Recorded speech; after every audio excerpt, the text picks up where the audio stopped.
Everybody, Shannon Petrovich with Therapist Talks. Trauma bonding with a narcissist or an abuser and 10 strategies on how to get free. Let's review. Bonding is a normal process of growing more attached to a person over time and as a result of shared experiences. Trauma bonding results from the cycle of abuse and love bombing that creates dependency, confusion, and self-condemnation. Over time, the victim believes if they get it right, the abuse will stop, thereby having their very sense of self torn down. Getting free requires some understanding of the different aspects of your brain that are at work. One is your emotional mind, which is now trauma bonded to the abuser. The other is your rational mind, and it is not. Recognizing this is crucial to your getting free. When you think things through with your rational mind and you realize, kick up and spin into frantic desperation to reconnect with that abuser. Getting through this disconnection and getting free requires you to see this distinction clearly. Here are 10 specific strategies to help you get free. Number 1, separate the facts from the feelings. Trauma bonding means that it will never feel right to leave. When you recognize this, you can use your rational mind to decide to leave and then follow through because it's the right thing to do for you and your well-being. You have to use your wise mind and not your emotions. Realizing that your emotions will make you stay forever, you have to use this rational, logical aspect of your mind to take yourself out of the situation. Recognize that you can still feel love for that person, still want to stay, and still have a sense of hope that it will someday be okay. But in your rational mind, you know they will never change. They will not treat you right. You are not at fault, and you don't want to live this way. You have to keep these facts in the forefront and treat the feelings as what they are, just emotions that you'll gradually get over. Number 2, let the facts steer the ship. Keeping the facts and feelings or the emotions and the rational mind clear and separate, and then letting the facts steer the ship. These are crucial things. You may even want to write down the facts. This will help keep yourself on track no matter what your emotions say. Managing these two parts of yourself can be like having an adult and a tantruming child living inside your head. The emotional child is having a fit because you said you were not going to give in to the tantrum, and you're holding the line and they're melting down with all they have. You know, with your rational mind, you have to stay the course and keep the boundary clear and consistent.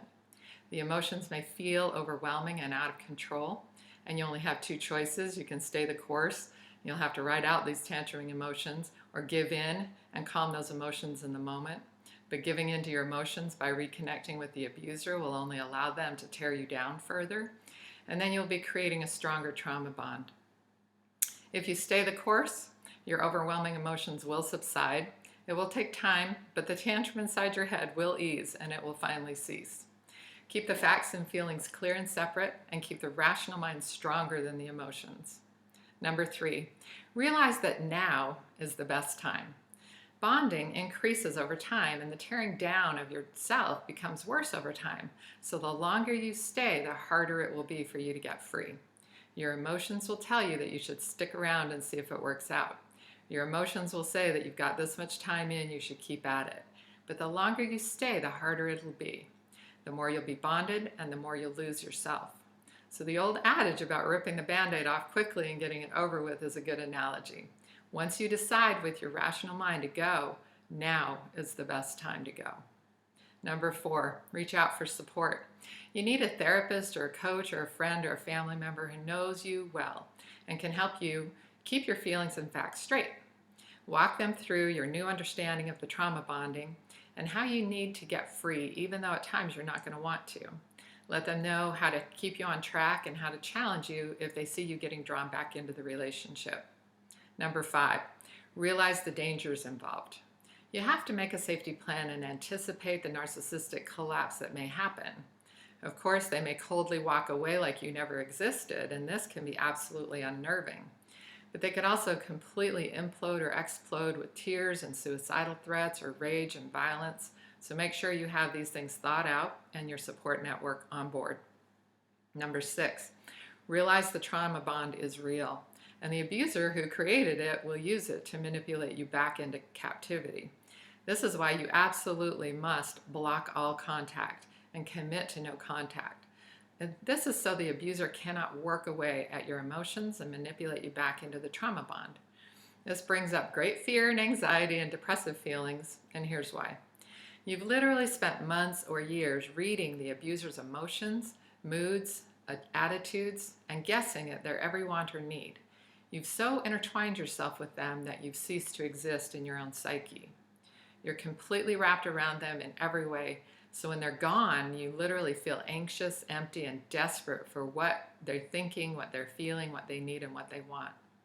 The moment you sever contact, you become like a junkie needing a fix. You may even find yourself lying to your support people to try to get back in touch with the abuser. When you see your emotions wanting to take you down that rabbit hole, stop, ask for help from your support people, realize this is normal, and recommit to getting free. Engage your facts versus feelings realizations again, and walk yourself gently through this detox period. Number 7, reclaim and rebuild yourself. Remember, they manipulated you to self-berate, self-hate, self-condemn, and self-abuse.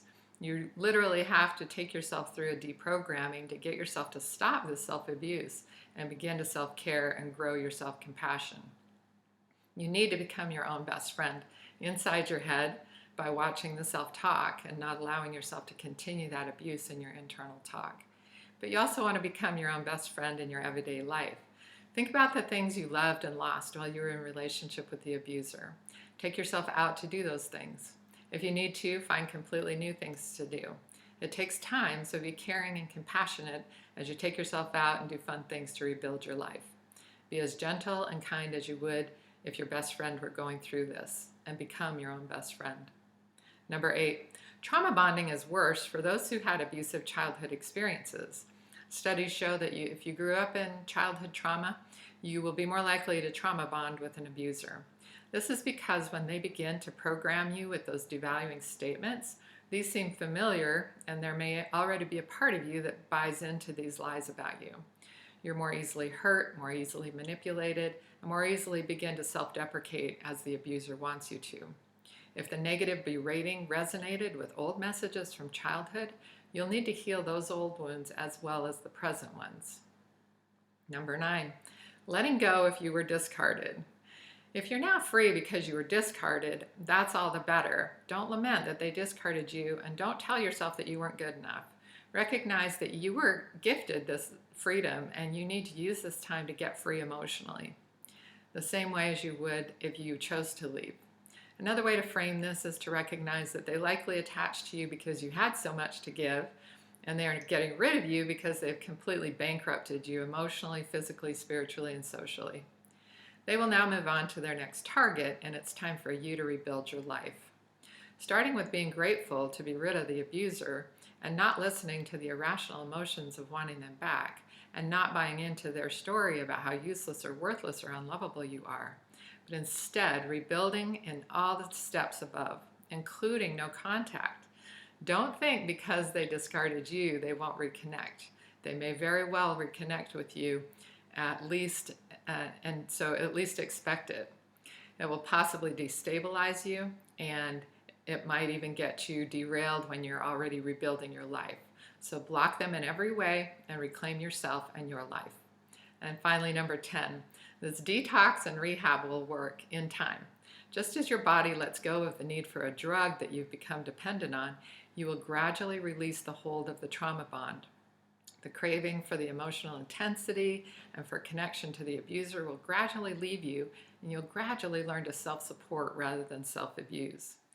This requires that you spend time changing your internal self-talk and spend time with supportive people.